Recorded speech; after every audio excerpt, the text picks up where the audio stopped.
being chairman is you get picked on by the president.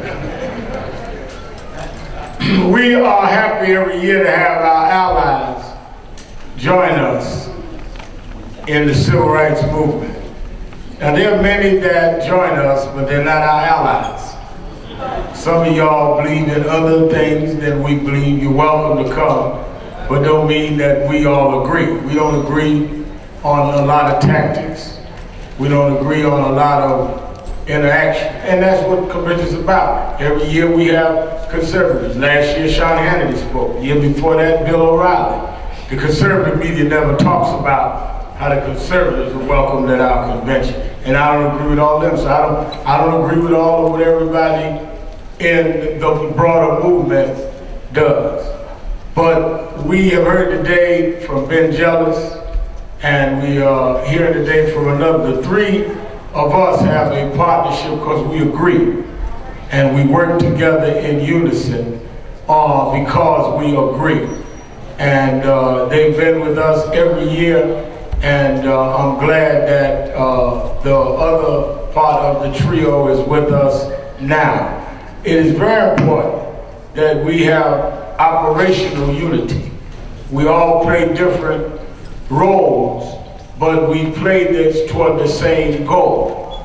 You that are in churches, whatever city you're in, know that a choir, you have different people sing different tunes, or different, they have different tones. Some baritone, some alto, some soprano, some can't sing at all, they just move their lips. But it takes all that to make a choir. So you have Melody Campbell and Ben Jealous and my next speaker, who we try to sing in harmony and keep the movement going. And I bring to you one of the tallest trees in our community, a brother who has been consistent and persistent, and plays his role better than anyone I know. When we are on the front line, he supports us, and he'll go on the front line. When he's in the corporate boardroom, we support him and he'll go in the room. We all know our strengths, and we all know how to back up where we are not as strong, because a team wins a game, not just a show-off play. And he's been the mayor of New Orleans. He has now served for many years successfully as the president of the National Urban League, our friend and brother, Marc Morial.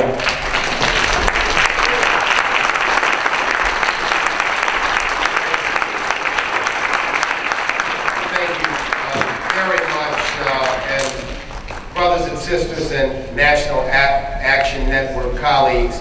I am going to be as brief as possible. I did not bring a sermon, but I did bring a sermonette. Let me first begin by thanking Reverend Al Sharpton. Reverend Al Sharpton is one of the most influential Americans of our time. And he has been to me a friend, a brother, an ally, because on many, many issues we just fundamentally think alike. Civil rights and economic opportunity go hand in hand. And we live in a time when voices over here and over there, sometimes even in our own community, ask the question, why do we need civil rights advocacy in the 21st century? We just witnessed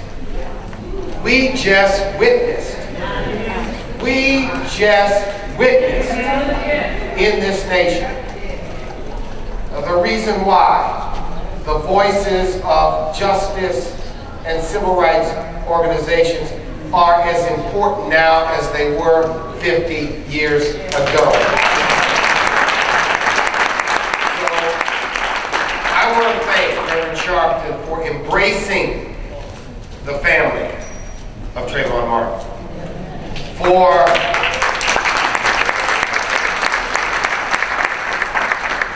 for being persistent and insistent, and for helping all of us collaborate and come together.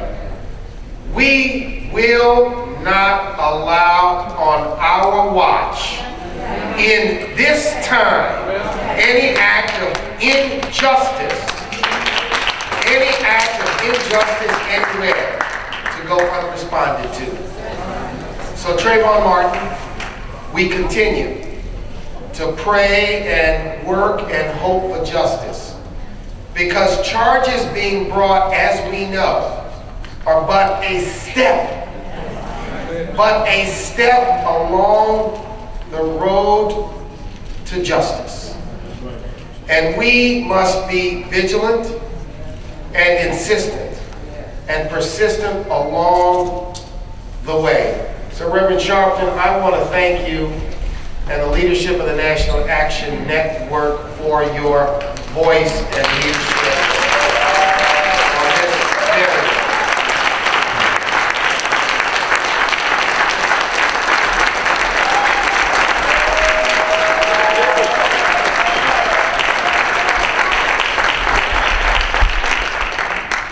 And let me thank the chair of the board, Reverend Richardson, for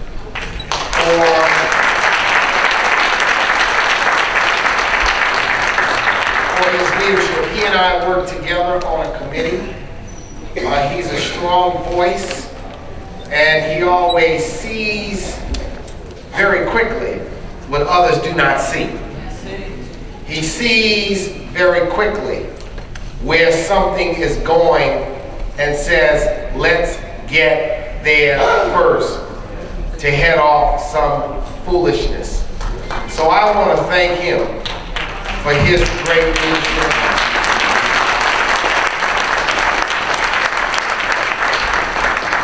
I have just a few things. First of all, I want to reaffirm something that Reverend Sharpton said. This Joshua generation of leadership, we are determined not to allow petty jealousies, petty personalities, and old-time rivalries to get in the way of operational unity. And while some may say that this organization or that organization is first or last or in the middle or more important, when I look at the countryside, when I look at 50 states, when I look at a nation where there are 40 million African Americans, when I look at 13 million unemployed, when I look at all of the young men who are in the prison cells in America today, when I look at all of the people who lost their homes because of the recession, when I look out and I see foolish people saying foolish things like the president wasn't born in America, when I look out and I see this, I know that we don't need less civil rights advocacy. We need more civil rights advocacy.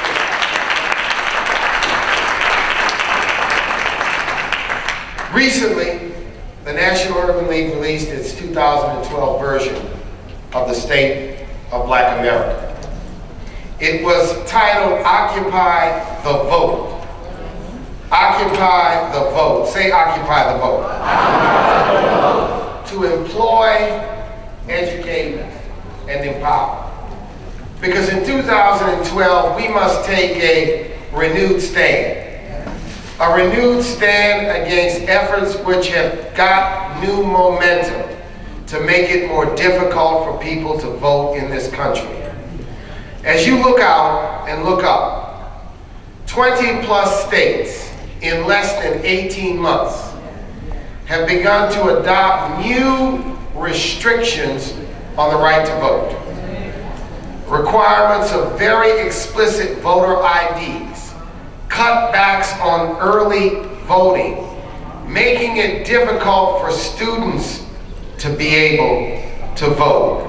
All of this is just old-fashioned poll taxes and literacy tests wrapped in new clothing.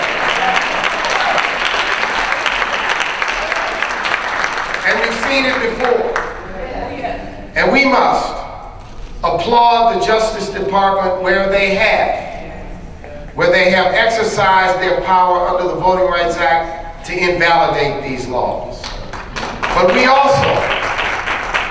also at the local levels have to make sure that elected officials that ask us for our support do not in any way get close to this poisonous legislation. Do not in any way sanction, vote, or sponsor this poisonous legislation. So we must confront that in some states we will be able to stop these laws from taking effect. In other states, we may have to comply with these restrictions in 2012. I encourage each of you as you go back to your states to learn what the requirements are and to educate through our organizations, our churches, our community facilities, educate people about what will be required to vote. There was a man out in Ohio who went to vote in the Republican primary, an 88-year-old veteran of World War II, who showed up at the voting poll where he had voted every time for some 40+ years. The poll commissioner said, "Please show me your ID." He proudly pulled out his veteran's ID card and placed it on the table and was told that that identification card was insufficient for him to be able to vote in Ohio, because Ohio's law required an address match between the ID you use and the voter registration roll. We must occupy the vote, push back and resist this legislation. Number two, the Trayvon Martin case has illuminated and enlightened the existence in this nation of these brand new, they call it stand your ground, I call it kill at will.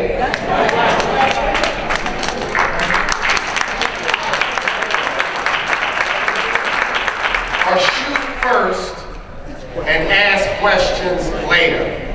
Wild Wild West is a song by Kool Moe Dee. Wild Wild West should not be the law of the land in the 21st century.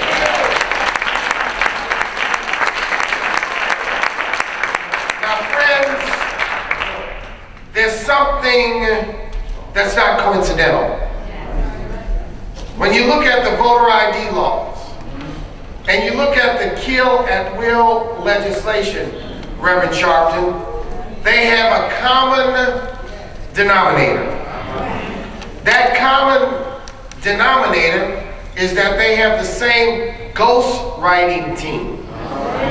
That ghostwriting team is an organization called the American Legislative Exchange Council.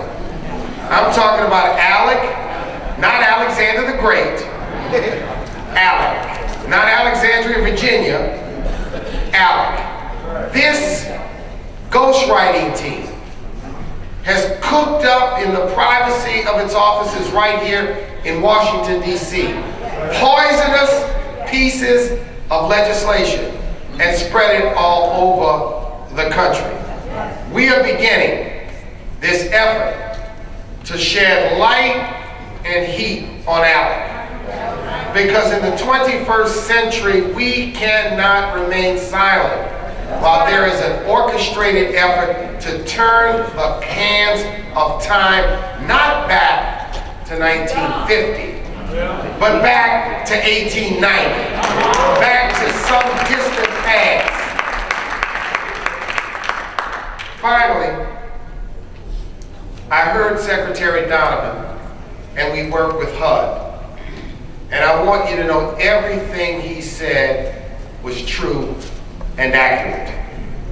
The Department of Housing and Urban Development, we have worked hand in hand because we focus, as you know, on economic issues, hand in hand with them. We have lost an incredible amount of wealth as a nation and as a community since this recession has taken place.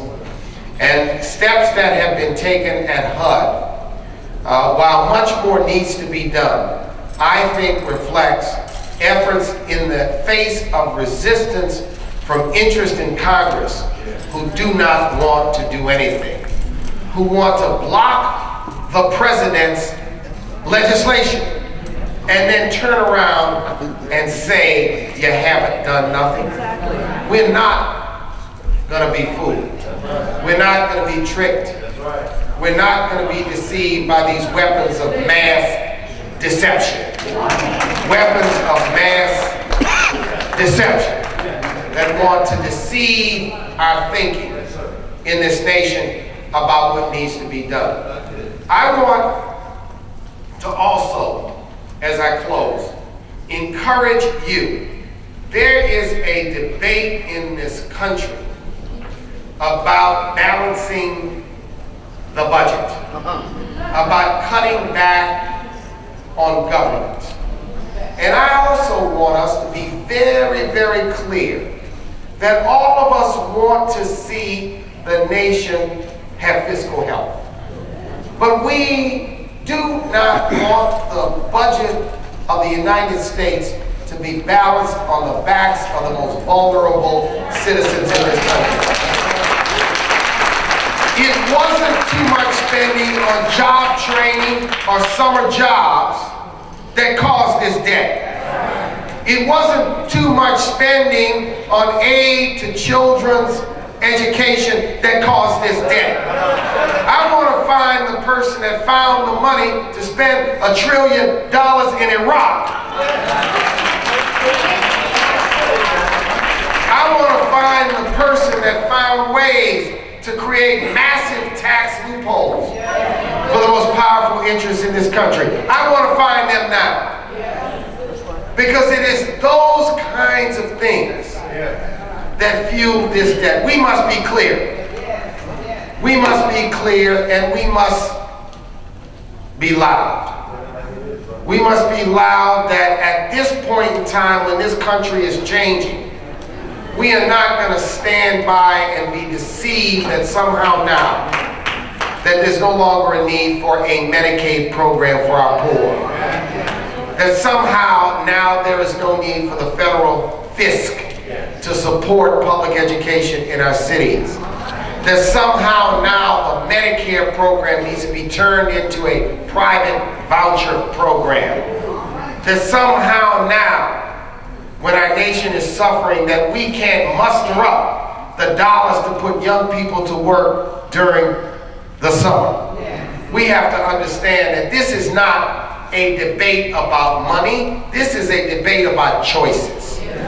So I close by once again reaffirming today with Reverend Sharpton our commitment to work together, our commitment to act with operational unity, our commitment to push ahead, and ask each of you to continue to work alongside of us, to continue to be voices in your local communities, to not give up, to never quit.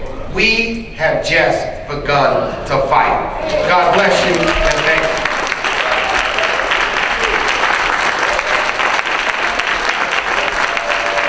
Marc Morial.